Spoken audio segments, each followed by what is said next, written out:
Oh, nice. Welcome to episode 8 of the Social Currency Series, your show for tech, venture, and entertainment. I'm your host, Darren. I'm joined by my co-hosts, Lo and Dom. What's up, y'all? Yeah, we back. Made it back. Episode 8. Episode 8. So we last shot in June, early June, at our New York Tech Week event, which is amazing. Really good. Shout out to Damiete for, submitting. Last minute we got in. Oh, yeah. We had to do that. New York Tech Week, baby. Yeah, we had over 200 signups for our very first event, which was outstanding. Met some incredible people. I'm ecstatic. I know we're trying to do one more before the end of the year. We'll see how that goes. But please check out episode 7. It was like a live episode. We talked about blockchain. We spoke about Showrunner.ai, that new startup that's breaking or merging technologies for media, which is it's amazing. They still asking about that too, so that was a good topic. That was a good topic. But I think overall that New York Tech Week event was way better than I anticipated. Not saying that I thought it was going to be bad, but the turnout was way more than I expected. And shout out to everybody that came out, and shout out to the guests that we had too on the panel. Shout out to the panelists. Shout out to the panelists. Jamie, Emmanuel, and of course Juju. They did an amazing job. Amazing job. And then also we had the live performance. I don't think people have seen that before. Oh yeah! Shout out to point. Eli. Shout out to journalists shutting down the house, and Jules, his partner. Jules and Eli killed it after the panel, man. I think we're gonna start seeing that more often, and we may even be doing that more. Just kind of be a way to put on new artists or something. I think we want to brand that. That's our thing. Having artist performances at tech panels. It's I think that's our little niche thing. Right that doesn't really happen often. Mm-hmm. No, but that was cool. And again, a lot of people came out. A lot of cool people came out. Met some amazing people. International. Dubai was in the building. Right after we got back from Dubai, we had Dubai in the building. What a coincidence. Or is that a coincidence? Who knows? That is true. Social currency. Social currency. That's how we say it. Social currency series. You had to be here. That's a great example in real life. Yeah. New York Tech Week. Again, we'll have another event soon, maybe 25, but we'll see. We'll see how the rest of 24 plays out, but stay tuned. Stay tuned for sure. But tune into the episodes that we're going to be releasing coming soon. May not be live, but it's still coming to you. But we have a great episode for you guys today. We're switching up the format a little bit. We're going to touch on some tech stuff. We're going to talk Apple's product launch. We're going to talk Robo-Taxis. So think of there's a partnership with Uber and Cruise. We're going to talk about it a little bit. If you're not based in the San Francisco area, you probably don't know what Cruise is, but we'll tell you a little bit about it. We're going to talk about Instagram's new music feature, or a riff off of MySpace. Yeah, that's what I thought when I saw it. We're going to touch on some highlights from the venture world, who's getting funded. A couple New York actual startups have received over like $270 million in funding. In a particular space we spoke about back in June at New York Tech Week event. So we're going to touch on that a little bit too. And on the entertainment side, a lot of great stuff. Fanatics Fest. I can't remember if it was last week or the week before. Everything's like blending in. Everything's great event put on by Michael Rubin and team. Very, very good. We just came, it's like literally 20 minutes ago, from a Big Sean event. Yeah, he had a listening party for his new album. So shout out to Carl from Billboard for putting that together. Very good event. Yeah, Carl did his thing moderating that whole event. Big Sean, man. Yeah, so we're going to touch a little bit about the Big Sean, our thoughts on his music, his place in the big 3 or the big 4. Also got some things going for the new podcast deals. Jason Kelce and Alex Cooper got some new deals, and we're going to touch a little bit about football because football season has just kicked off. So I'm going to bring you guys. It's coming. Bring you guys back to the top. College football kicked off. Yeah, college football, NFL preseason. Oh, yeah. So we'll touch on that a little bit too. Just a little highlight for you guys for today's episode. We're going to start off with the Apple product launch scheduled for, I think, September 9th, about that week. New iPhone 16s coming out, new cameras. Are you guys excited? Don't really care? Like, what's the energy for the new iPhone release? They came out with the new iPad earlier this year, so that was great. They had a little bit of static, but I don't know. Have you seen it? Have you used it? The new iPad? Yeah. No. I know some folks who bought. It's bigger, better, stylish.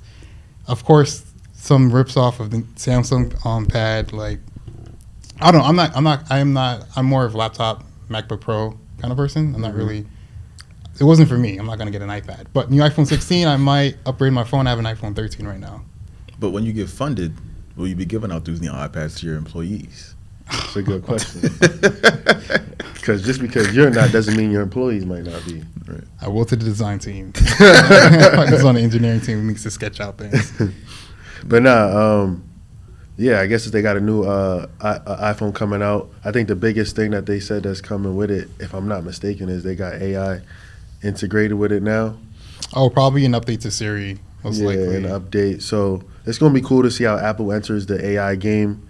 I think it's a little bit late, but they're big behemoths, so I'm pretty sure they'll be able to do something when it comes to the hardware side of the AI. But iPhone 16 is coming out. Yeah, it might force me to upgrade too. The tagline is it's glow time. So definitely a reference to Siri. Siri's going to get an update. I think we know that.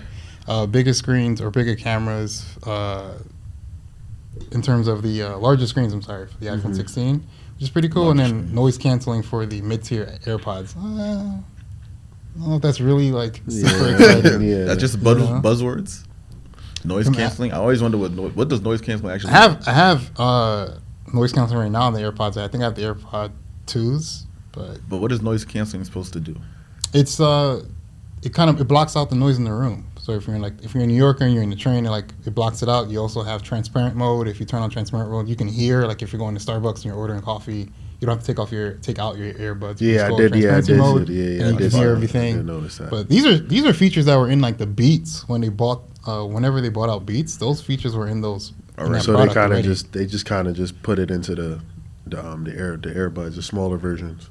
Yeah. So again, it's not the new iPad from earlier this year, but let's see what happens with the new iPhone 16. Okay, let's check it out. Yeah, but quick transition, just going into the Robo-Taxi. So Uber and Cruise are collaborating. For those who don't know, Cruise essentially is autonomous vehicles. You can get on the Cruise app and you can order a taxi and no one's going to be in the car. It's going to pick you up. It'll drive you to your destination with no driver. It's driverless. So it's an autonomous vehicle. Now, the partnership with Uber makes a lot of sense, right? Mm. Uber has tons of actual drivers, but wouldn't it be great if we had a 10,000 fleet of just autonomous vehicles and you can just order on the Uber app and get picked up? I think that kind of maybe more affordable for folks because now there's no surge pricing because there's not a huge demand for vehicles. Or I don't know, Uber is pretty expensive nowadays. Maybe to keep the surge pricing going. But I think the partnership makes sense in terms of Robo-Taxis, partnership with Uber. I think it expands the reach of Cruise faster in terms of the For sure. network and number of downloads that Uber has currently. So For sure. very good synergies. I want to see if why wouldn't Uber buy Cruise? That could be a key acquisition for more of a long-term outlook on how the business is going to go because I think right now the autonomous routes is more like inner city, kind of like quick destinations. I'm just assuming, at least in San Francisco. I haven't been in the Bay. I'm gonna be out there pretty soon, so maybe I'll get to experience that. But I think it's more for like short routes right now. So I think this could be a good way to also collect data of the city, and also just collect, make the transition easier for us humans or whatever into like the driverless vehicles. Yeah. But that's a threat. But that's a threat to like the drivers. Uber drivers. You know what I'm saying? So like we got to figure out how do we could get, if they're gonna go full force with this, how do we upskill those drivers that they're not without a job or a way to earn income because that's some people's livelihoods and we got to be mindful of that too. Yeah, I think from a user behavior standpoint, I think it's pretty scary getting a vehicle and there's no one in the car and it's driving. Facts. So I think there's still a fear of I'm getting in this car and no one's in it. Folks who are just regular drivers on the road, they're going to cut off Robo-Taxis. Yeah. For sure. There's definitely going to be accidents. Like, there needs to be. Has there been any reported incidents? But Yeah, for sure. There has been. Yeah, the Cruise vehicle hit a passenger, or pedestrian. Pedestrian. Yeah, on a main road, I think it was. And they ended up having to scale back. So I think this partnership is also just kind of getting them back in the game. And Uber is already familiar with like the autonomous technology because I'm pretty sure they've been developing a lot of stuff in-house. So maybe this could be, like you said, a smart acquisition to accelerate that business cycle for them. I think so. But something pretty cool I wanted to touch on next is the Instagram, the new feature. I think they released with Sabrina Carpenter Basically, when you get on someone's profile, you can hear music. So very reminiscent of MySpace. I don't know. Flo, you used MySpace back in the day? Of course, I was. Of course, I used MySpace. He had his own music on MySpace. I had my own music, and you talking about I had my own music on MySpace. MySpace was actually MySpace was actually the beginning of like the social media era. MySpace was like, it was really good. I think it's kind of like a nostalgic type of feel with that. Maybe people would get more attracted, and it could be a way for people. I was thinking it could be a way for people to discover new artists, maybe, or just discover artists that they never heard. Yeah, new music, because now people is kind of like gonna put their personality on their profile now, with the music taste.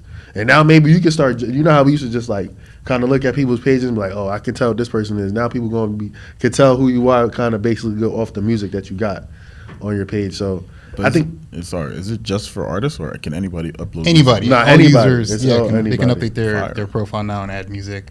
But it's definitely a riff off of MySpace. Someone the other day was like, so you're gonna use MySpace. And I was like, whoa. You make me feel old. You make me feel old when you think about MySpace. But yeah, I think that's just.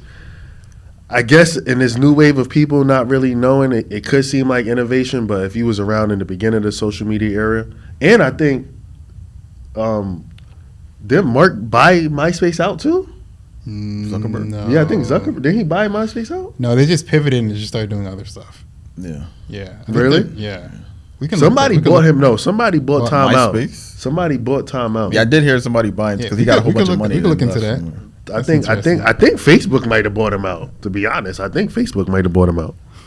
I think they gave him like $500 million, and that was back in 2008 when that's a lot of freaking money to be like no to. Like now, you might be like, okay, we can grow to $1 billion because now everybody's like, oh yeah, we can get to $1 billion, unicorn, all type of stuff. But $500 million back in 2008. Well, that is crazy. But that's a good segue into our stuff for venture. So this next segment, we're getting into more so again. Letting the audience know what's going on, right? We're talking tech, venture, and entertainment. We want to let you guys know what's going on in the venture world. So it's going to read out some news I found really interesting. So one thing I do want to mention before we get into venture funding, I wanted to talk a little bit about the stock rise for NVIDIA. So I think they have their earnings call coming up maybe tomorrow or it's tomorrow. It's tomorrow. They're on a hot streak. They went up 30% in the past 2 weeks. They have a $750 million market cap ahead of earnings. So when I go they added. It's just crazy. No, they're the rocket right now. But the focus is in NVIDIA today. I just wanted to throw that in there. But in terms of funding, Grafana Labs, a 9-year-old startup, IT infrastructure raised $270 million, and they're evaluated at $6 billion. So I definitely want to dive a little bit into what IT infrastructure is, all the different components, who are all the players, because it's a pretty interesting space that's getting a lot of attention. Another thing is Story. It's a 2-year-old blockchain startup. So we spoke about blockchain during our New York Tech Week event. We brought it up. We had asked folks in the crowd, like, would you build a blockchain or would you build in AI? And everyone picked AI. And I kind of was like, hey, the secret to technology is understanding what you're not paying attention to. And everyone's kind of have their eyes closed to blockchain. And I'm like, hey, let's build in blockchain. So I say that to say they're building a platform that allows creators to tokenize their intellectual property. We can dive more into that, maybe another episode on what they're actually building, what does that mean. But they received $80 million in their Series B funding, and their valuation is $2.2 billion. Just insane. It says Story? Story. It's called Story.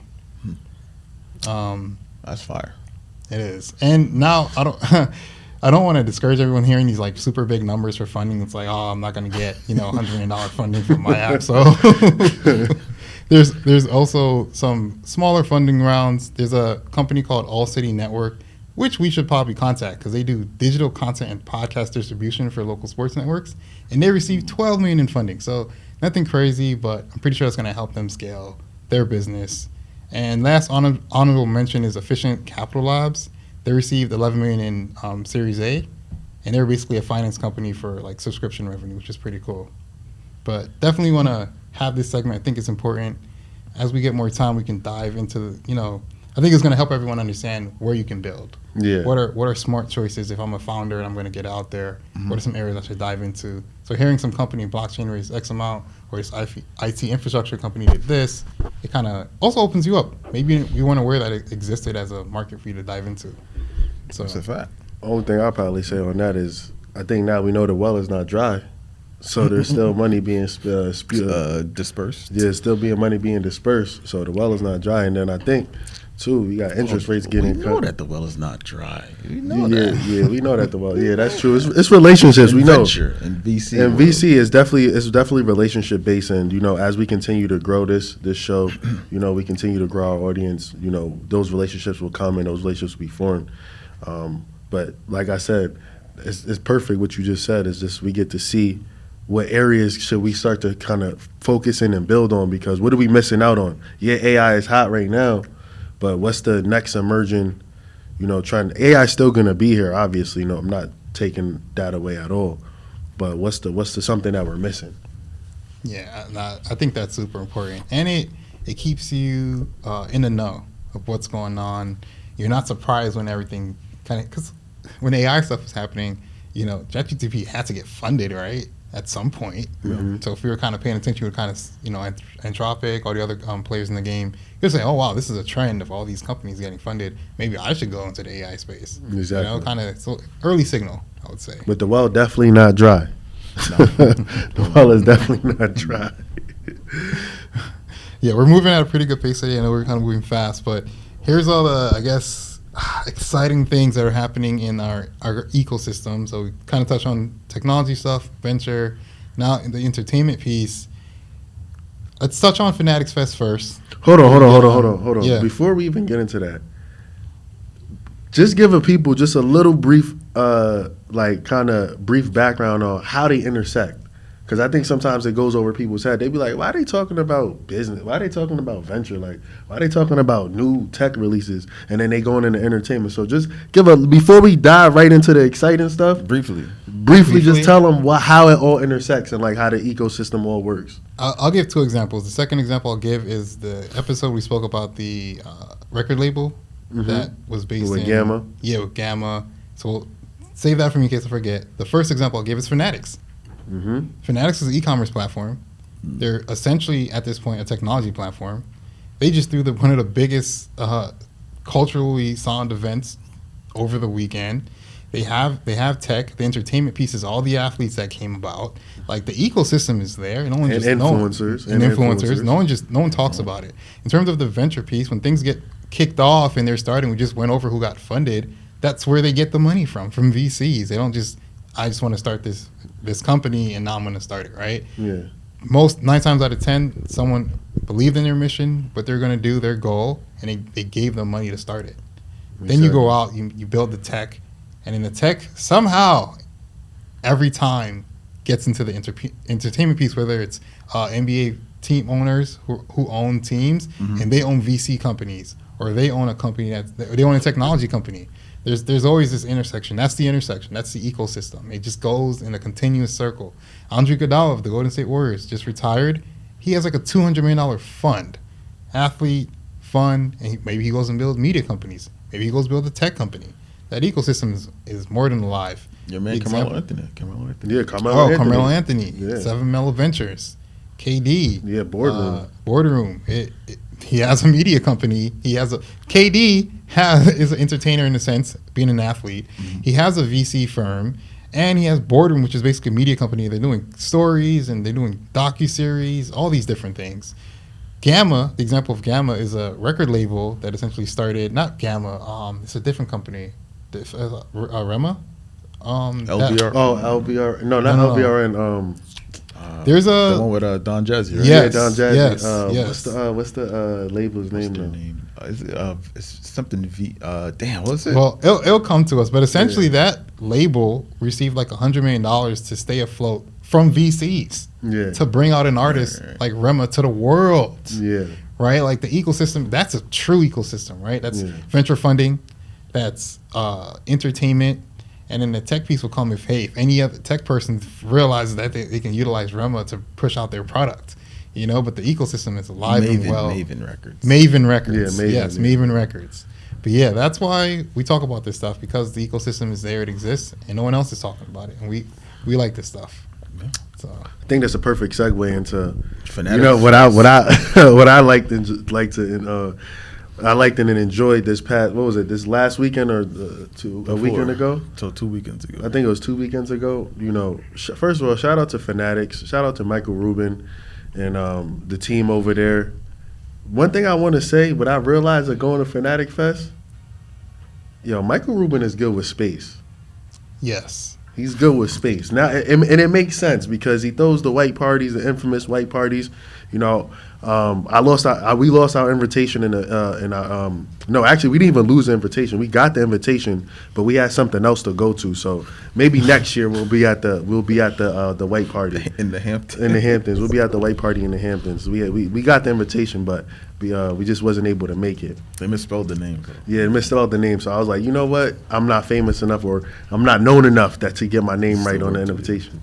But now, all jokes aside, he's really good with space. Yes. The way he did, first time ever, almost 80,000 people coming out to the New York City Jacob Javits Center. Man, he's good with space. He's good with space. Tons of great things for fans. I think they hit the nail on the coffin with the fandom. Yeah. You like UFC? Here's a literal UFC cage. Like, exactly. Here it is.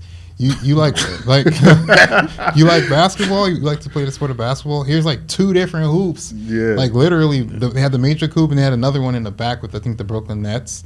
You like cards, like trading cards? They had a whole trading card section. I saw Yu-Gi-Oh cards, a whole bunch of stuff. Facts. Player cards, sport cards.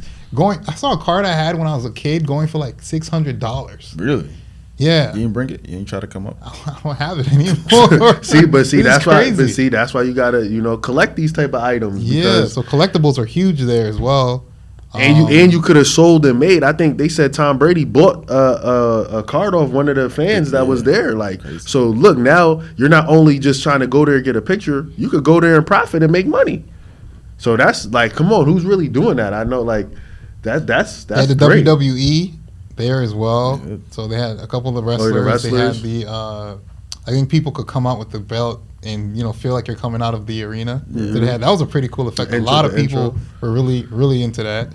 One thing I did like was the WNBA, how they did that. They curated that as like a kind of like more of like an educational, like learning about the WNBA and the game, like a little classroom, like the history. Yeah, because it's still a growing league. So having the fans like get a history and then take your picture like you graduated from the WNBA Academy, that was dope. You're gonna see our picture from that too. Yeah. The NFL stuff. NFL, wow, they had every Super Bowl ring on display. Wow. Those things in person look crazy.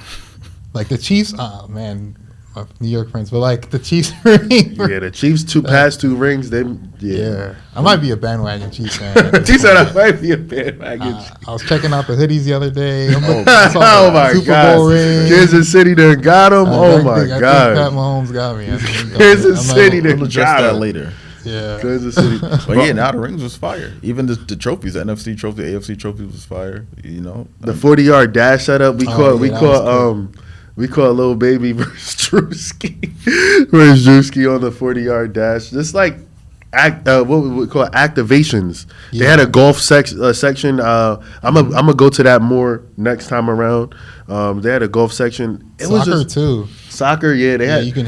I think there was activations or a game for you to like try to hit the balls like up in the air. You have to like jump and try to hit it. Oh yeah. A lot of stuff for everybody. And then what was your favorite panel from that as well too? That you went to.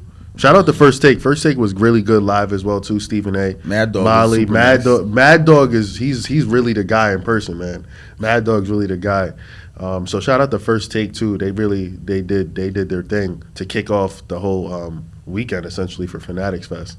But what was your favorite panel? I guess the pivot was pretty good. Always like really Ryan good. Clark and those guys. Which one? Yeah, which one? Because they had a couple. Yeah. They was in working. high demand. They was working. The guy who was in the Olympics. Noah Lyles?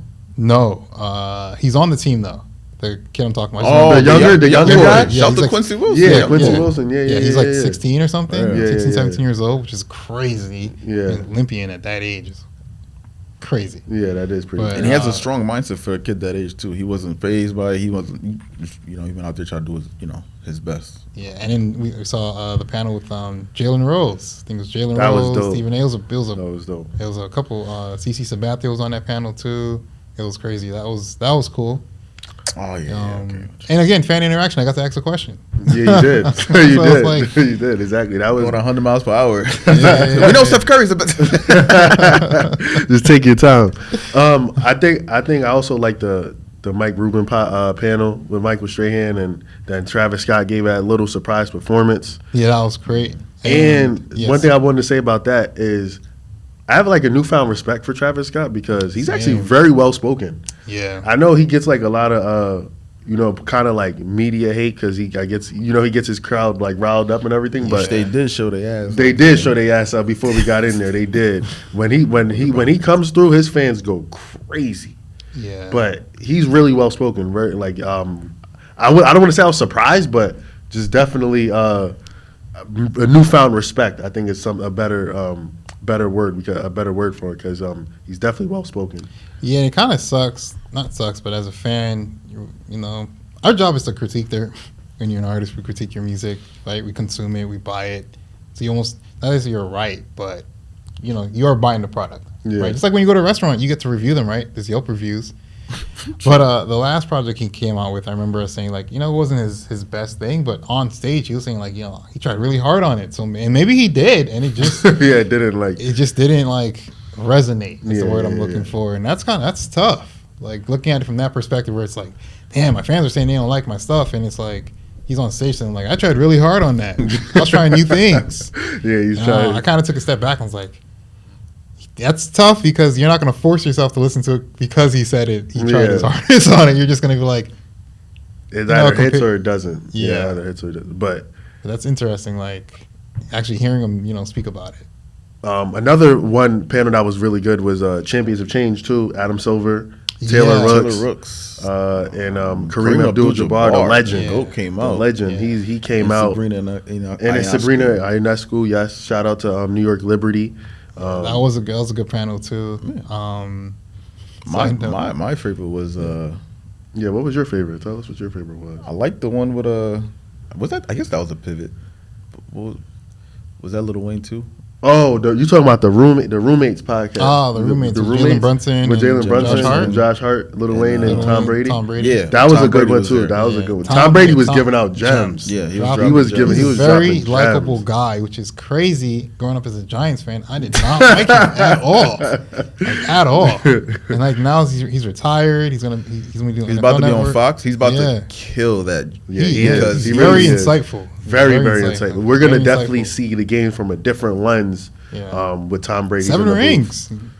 He can let you know. And passion, not like fluff that he's just gonna be, trying to predict. Like he actually has insight on why people are doing certain things and why these calls are being Strategy, made and exactly. why. It's just he gonna deliver. It's gonna be crazy.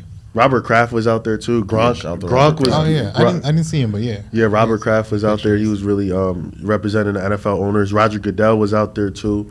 Shout out to him. Roger Goodell. Roger Goodell is a really good guy. I know he gets booed every time he comes out, but to kind of live through that and go through that and still be stand up, he's a good guy. He's a really good guy. he At has least a- from my he- vantage point. Yeah, he has a different fan perception than like Adam Silver. Yeah. So it's interesting a little bit. Yeah, But I've always thought he's done a pretty good job. he tries to do his best, but sometimes you kind of got to be that disciplinary, for these guys to make sure that the league keeps the integrity and good character. So I could see why he has the bad, but he's actually seems like a really cool person. I don't know him personally, but from watching him, he looks like a cool person. And he always bigs up Jay-Z. He's He one of the does. most brilliant people that he's ever met. He The does. 40/40 installation. That was at Fanatics Fest. You guys forgot about that. You got the shirt on. Yeah, Yeah. you got the shirt. So I you seen the must- shirt. You I was must have got in the joint. must have got in. You must have got in the joint. You tell us about the 40/40. You tell us about it. Someone gifted this to me when we were leaving, which is shout out to them. That was amazing. But yeah, that was pretty genius to do that. Basically putting a club in the middle of Jacob Javits Center. Yeah. That was insane. Line And wrapped around the door. You can see the celebrities from up top. Again, fandom. Like they Yeah. just knocked fandom out the park. They did. Like, I can't. 10 out of 10. Yo, Michael Rubin, like, You good with space, bro? I need to talk to your team about how to utilize space because they for the first time too. That's what you got to really give credit to. That was the first one they did. They kicked it off real good. And they're gonna. I think there's not to spoil it, but I think they announced. No, they did. They did announce that they're doing Orlando and LA. And LA is up next. Orlando and LA is up LA should next. be interesting. Yeah, LA. I think the LA one could be good. West Coast. I know we just came from a pretty good sneak peek of someone's album.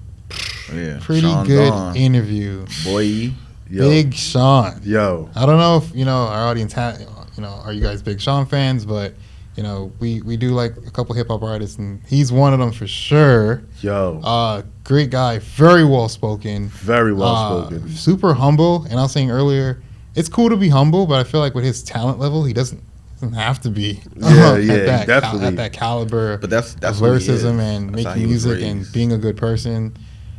He's grounded. Yeah, even when he came out, he just started talking to us like we were family. Yeah, like literally guys, was. Sorry I'm late, but this is what's going on. And I'm like, wow, literally like did. Sean is just like such a great Down guy. to earth, down to earth type of dude.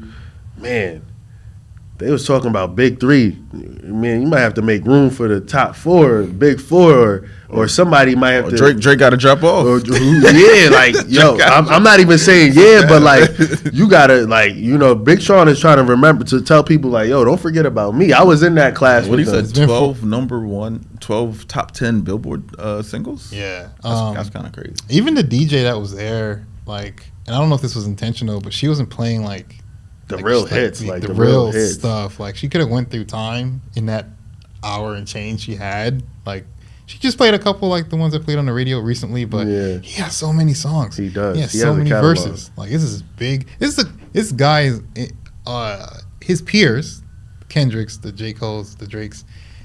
When they look in the mirror, they just know it's those guys. He's definitely he's in that conversation. I know we were in a couple episodes. We was talking about the big three, but Big Sean, this new album, man. Like we didn't even hear all of it, but we heard the song. We heard I think 5 songs out of it. He's coming. But why do you think with all the things we just named, why do you think he's not mentioned in the big three? He said himself, it's his consistency, and life happens. But Kendrick isn't that. You guys say Kendrick isn't as consistent. But it's different. But go ahead. Kendrick has had TDE behind him. So SZA drops a song and he features on it, or Schoolboy Q, or that keeps you a little bit relevant. It keeps everybody okay because it's a similar sound. Whereas he doesn't have that. It's just him. And good music. And he was off good music. He's been off good music for years now. Yeah, true. He's been doing his own thing. And true, the difference with Kendrick is his albums are a little bit more introspective. So, and what I mean by introspective is like, it makes you want to just like go play it back again, keep listening to it, and to understand what he's even talking about. It's deeper. Exactly. So it's a little bit deeper. So it could the runtime and the replay value is there, with Kendrick, because you're not going to understand what he said the first listen through. Even in Not Like Us, this is the last time I'm going to kind of probably like talk about it on the episode, but I really honestly just understood the Malibu Most Wanted line, like, you know what I'm saying? Like, so it's just like he's more introspective. He's more introspective. I don't even want to put them, against each other, 'cause I don't think that's a real thing. But Big Sean, he has always been top of the class since they came out. 2008? He's been, he's been right there. He championed a lot of flows that people never gave him credit for. He started a lot of things that people. So I just want to know, why isn't he in that big three? Is it just consistency, or is it just he has the hit singles? He has maybe his albums don't really hit like Cole's and Kendrick's do. I don't. No, I was just gonna say some of his bodies of work might have just not been as complete as the other three. Yeah, I think he took more self-awareness into dealing with like mental health, focusing on himself. Like he said, I was living life. I thought that was actually beautiful. And he said that he was really to live your life, and he was really just trying to focus on being happy. Say that about, I don't want to put him together, but we say that when Kendrick said the same thing, you guys say no, it's too long. But it's not the same because of the TDE reference I made earlier, where his last album was 5 years ago, but then he dropped the Black Panther album. He dropped songs with Baby Keem. So there's things that came up about. Came up a little bit. And that conversation with Kendrick and Drake is more so for the number one spot. This conversation with Big Sean is really to be included in the Big Four, Big Five conversation. No, I'm just saying in terms of. So it's a little different. In terms of taking time away and just saying you want to live your life. But that's to be number one. It's different. Oh. That's different. Yeah, because You want Drake, the top spot, Drake and the Kendrick one, is fighting like about one? number one. Like they're like Yeah. who's number one. They're not fighting about who's Okay. in the top three. They're fighting about. So just who's the number one. slot on the category because Yeah. that's what But I don't know. We might have to make room for 3A, 3B for Big Sean because his album that's about to come out is fire.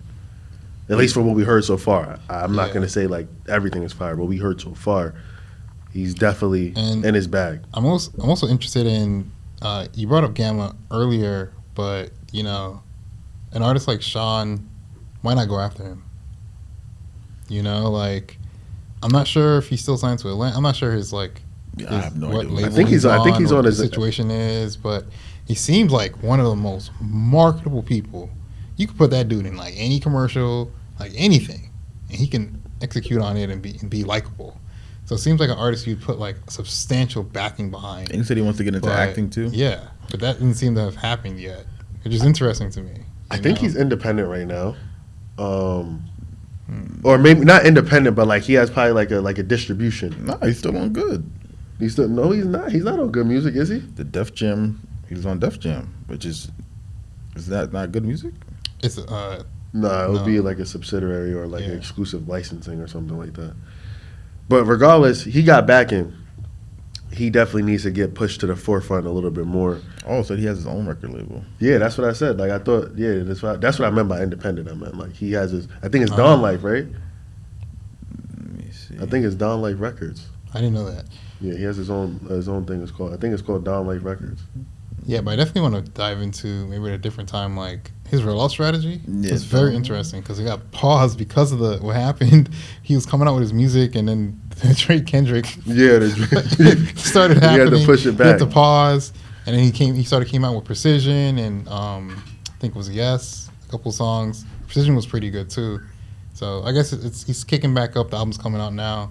So he said music videos on the way. So like, let's see, how the rollout goes. But I'm definitely gonna analyze his rollout after this is over in terms of impact and everything like that. And how they what he could have done engage. differently, and maybe where he could have leveraged like technology more, because I didn't see that at all. And we haven't seen that from a lot of artists. But kind of leverage the technology by holding it at the Samsung event. that's a good point. He He did incorporate the technology aspect. They was telling people to go check out the smart stuff, the smart devices That's not upstairs. him. That was Carl, the Billboard guy. I know, but it's he attracted everybody there. You get what I'm saying? So there's still a little bit of a tech aspect there. I'm telling you, tech is even hiding in plain sight. Yeah. I mean, it's visible. I should say it's visible in plain sight. Like even when it's not that event, you know what I mean? No, it's pretty. No, it's a good point because we're at Samsung. You're obviously watching everything on a really big projector screen in terms of like the little theater setup. But then when you turn around, there's like a 70-inch TV behind you. There's like your Smart kitchen, like the phone, like the phones. It's like, all right, we're in the tech Hub. We're in tech. But yeah, that's a good. tech hub. They hold a lot of events at that spot, so I enjoy the Samsung Center. That's cool. Cool. So I wanted to talk a little bit. This is a good segue too for the next two topics. Travis Kelce and his brother Jason, Kelce brothers, The Kelce and brothers. New podcast deal. Yeah, I think $100 million, which is insane. On Amazon. And Alex Cooper from Call Her Daddy also got like $125 million from I can't remember if it was like from Sirius or Spotify. But Spotify. Both $250 million in podcast deals. So podcasting is definitely not dead. Yeah, because I heard that in a couple places, and what do you think about the space? You're in it. You're starting out. You're in the gym basically when we're shooting these episodes. We're improving episode by episode. Reps. How do you feel about the trajectory of the space when you see folks like this getting 100 million plus deals for only 3 years? That's like because Joe Rogan's deal was like for 10 years, right? Something like that. Yeah, something like that. But I'm saying the deal length is so short, but the amount of money is pretty good. That's pretty good return. It's like over 30 million a year. I was just gonna say It's like a max deal in the NBA almost. I was gonna say from a business standpoint, are they making more in career? Well, maybe not in career earnings, but they might be making more yearly on podcasting than they are on the field. At least, how Jason old is retired. How old is Jason Kelce? Probably mid-30s. I would say mid-30s, late 30s. Let's say, he stays in the game for the next 5 to 10 years, because it's only a 3-year deal. So let's say he another re-up in 3 years for another $100 million. Maybe it's more, maybe it's less, depending on the traction of the show. Yeah, by the time he's like almost 50, he probably gonna make another $200-300 million off the field, which is incredible. Talking about ESPN. And he signed a deal with. So he's actually teaching us business 101 too. I should say, Jason Kelce, shout out to your team too. You're teaching people business 101 when it comes to afterlife. After playing, after playing life, because he just signed some good deals, and then Travis Kelce is getting the best of both worlds. He's still actively playing and podcasting and making a lot of money in podcasting. So he already has his exit plan of when he decides to call it quits. And you guys are saying this is because of Taylor Swift, this deal. I'm not gonna sit here and say it's because of Taylor Swift. Like, come on. They definitely put in the work and deserve the deal. For sure. You saying Taylor? Now, did she butter up the deal? Maybe because the attachment. Bezos. So Taylor Swift went into Bezos' office and said, "Yo, marketing is marketing. My man's is whatever marketing work that got them more streams on Spotify and other platforms of their podcasts and got them more subscribers, it worked. Yeah, so marketing is marketing.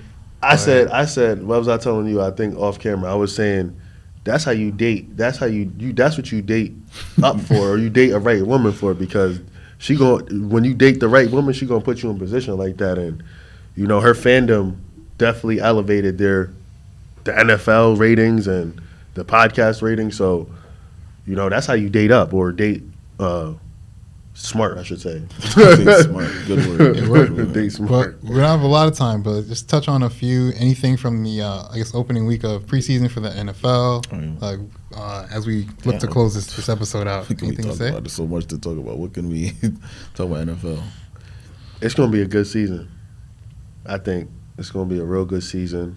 It's going to be a lot of young quarterbacks, I think, that's going to be doing well. Daniels out of Washington. Caleb Williams. I just want to see Aaron Rodgers play. Me too. I waited 12 months. I was buying my Jets tickets. I'm not a Jets fan, by the way. So what's intriguing to you about this Jets? The team they put together last year. It looked really good on paper. I'm like, I got to see this in person. I was buying my ticket, and he tore his ACL. Oh no, he tore his Achilles. Achilles. Yeah, so I'm like, Achilles. I'm getting tickets. I don't know. He looks. How do you think? Have you seen videos of Aaron Rodgers? Yeah, they looking good. Good. It's just a matter of staying healthy. I think if they stay healthy, he looks good, and I think they boosted the O-line, so that should help. Quick question you brought up. What do you think of training camp? Oh, is it necessary? Oh, for Aaron Rodgers? No, training camp is definitely necessary. But what are you doing in training camp?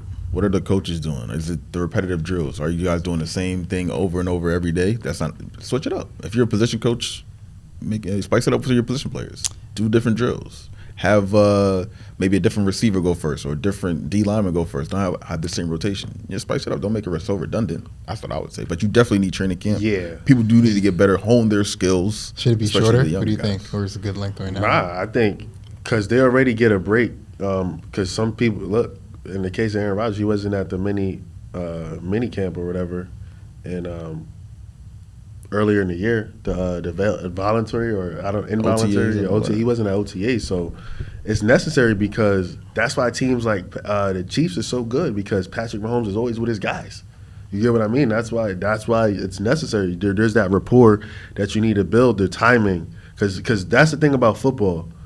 It's really the ultimate team sport, because if out of those 11 people on each side of the ball, if one person doesn't do their job correctly, it fucks everything up. So that's why you need training camp, because, excuse my language, but that's why you need training camp, is because everybody needs to be clicking on high cylinder, on the same page at a high cylinder. Yeah, I can't speak to football, but for like NBA basketball stuff, I think like NBA preseason or training camp should be way longer. The training camp? Yeah, it's too short.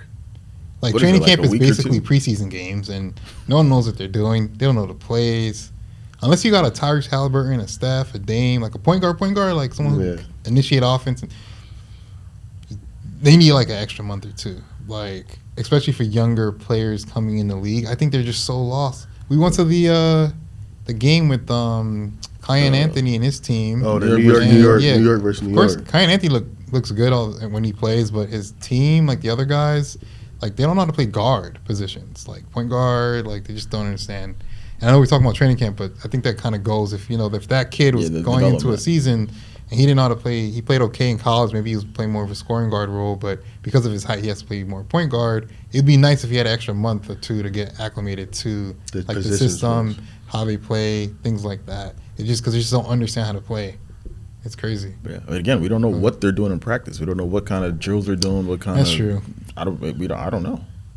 But it's definitely needed, especially if you want the product to be good and you want people to watch. But I know what Aaron Rodgers was saying, especially as a quarterback, you're not really doing too much in training camp, and your work practice really comes from game planning as a quarterback. So in training camp, you're not doing that. You're just throwing to receivers. But when it comes to like when they're about to play the 49ers, there's a whole game plan they're gonna have to do. They're probably gonna get on the same page with Garrett Wilson, with the running I back, see with the what you're old saying. lineman. He wants to get game reps. Yeah. Yeah. Okay. That makes Not sense. necessarily game reps, but game situational reps. Yeah. Okay. Because if you want game reps, they would have played in the preseason, but they don't do that because obviously they want to avoid injuries and things of that nature. But they want more situational football.